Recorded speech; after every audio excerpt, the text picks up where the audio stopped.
Hi guys, welcome back to my office. So last session we were touching up on family history and how you guys managed as a family and you guys' family dynamic. But today's session I want to go a little further into that and see what we could do and how we can analyze our coping mechanisms, how we dealt with situations, and the strengths you guys believe you had during these experiences. And then later on, we can see if we can set up some goals for each other and see if we can keep up with that and ultimately achieve what you guys want, and which is a better relationship with each other. So, what do you guys believe were your strengths throughout this whole time? I feel like for me personally, I just felt like growing up, I was always the one there to kind of keep the family together. You know, every night I would stay up basically all night. I wouldn't go to bed till 6 a.m. just making sure mom or dad got home because I didn't want them to come home hurt or, we lived in a really bad neighborhood, so like they could have died. And so I would just always make sure that they got home safe. Like I was prepared to call 911 if anything happened. Even whenever we would have visitors, I would always be the one to like kind of warn everyone to like hide, just to pretend we weren't there. I think I just really was the one to, like keep the family together as best as possible and to also try to make us seem as normal as possible to the outside world with everything we had going on. So I think that's just like one of my strengths that I can point out right now would be that.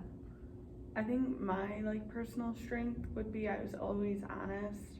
I would call people out when they were making excuses or maybe lying to themselves. And I think I kept it real with the family. Okay, so what I'm hearing is that for you, Lisa, the strength was being able to help the family stay together, and even though that altered your sleeping schedule, you always made sure and you put that upon yourself to make sure your family was safe and make sure that they came home, because that shows that they were important to you and to your family. And for you, I see that the strength was honesty, and you wanted people to see things clearly, and that may be blurred to them. You wanted them to see it in your perspective, and you thought it was a good way for them to pop the bubble and see the real side of it. So how did you guys cope with it? How did you guys cope with your parents coming home the way that they did come home? Or how did you guys cope with other people in your environment? Like, how did you guys do that? How do you guys deal with it? I personally would take time to myself.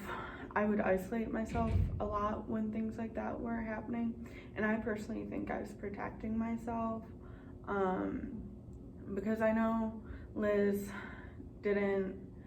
tried keeping them together, but I think I took the time for myself to self-care, and not involve myself with harmful things.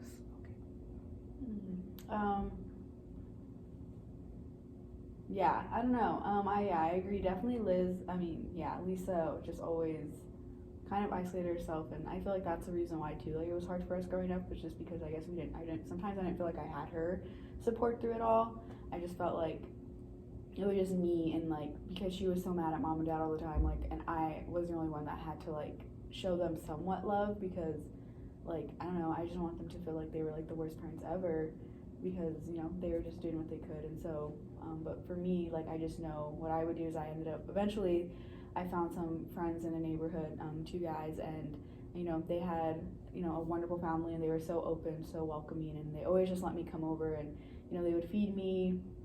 I would just go over and hang out with them basically all day, and I was just kind of a way to get away from everything, because I finally had people that were close in my age that I could talk to, I could hang out with. They didn't seem to judge me for what I was wearing or how I looked, or maybe how much I ate growing up, because like obviously, you know, we didn't have food growing up, and so I don't know, I just think that was a way for me to cope, because it just helped me, you know, be a kid and not have to worry about, oh, what are mom and dad doing, and like how I said, staying up all night. Like I was able just to enjoy life. Okay, so you decided that to deal with all of this situation and your lifestyle, you decided just to take time for yourself and just be in your own little bubble, because you felt that was the best way for you to manage the situation. And then for you, I feel like what I'm getting out of this is that these two people made you feel comfortable in comparison to other people around you. They welcomed you like how you said, and they made sure that if you didn't have food, that they would provide that for you. And that's a good thing too. That's a good coping mechanism, because you have like this other outlet rather than just, you know, staying in that same toxic environment that you guys lived in. So now, what do you guys think you guys can set as goals every week to build your guys' relationship and stay more in touch? What do you guys think you could do? I think just the first thing that comes to mind that wouldn't be, I think, overwhelming for both of us would just be maybe, because obviously we both are in our own worlds, we have our own lives. I have a family, I have, like, you know, I have my job. So I just think something simple and easy would just be maybe calling each other once a week, not even every day, but just like once a week, you know, maybe 5 to 10 minutes, just like, hey, how are you doing? Just, I don't know, setting time for one another, because like I said, I just feel like growing up, we never did that. We just kind of kept doing our own thing. I don't know. Yeah, I think that's manageable. I think we could do that.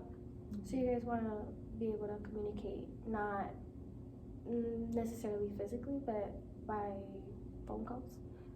I think at least just for now, just until, I don't know, just so we can, not like that I don't trust her or like anything, but just so we can, I don't know, set small goals for ourselves instead of like, because I just feel like with Lisa and I, we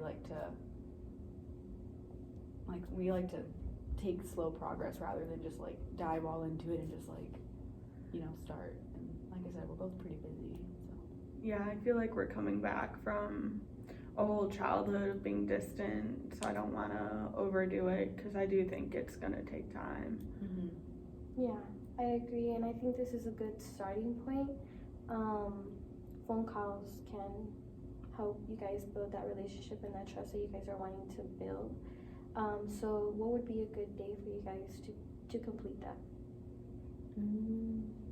I know usually like Sundays/Mondays are probably the like least busiest for me, because Sundays we usually just, you know, I'm just hanging out at home getting everything ready for the week, and then Mondays are like the only days like the kids don't have practice or something, and so that's like the one night. So probably, at least for me, Sundays and Mondays would probably be best. But Yeah, I think like any weekday after like 5, or the weekends, I'm completely free, so that would work for me.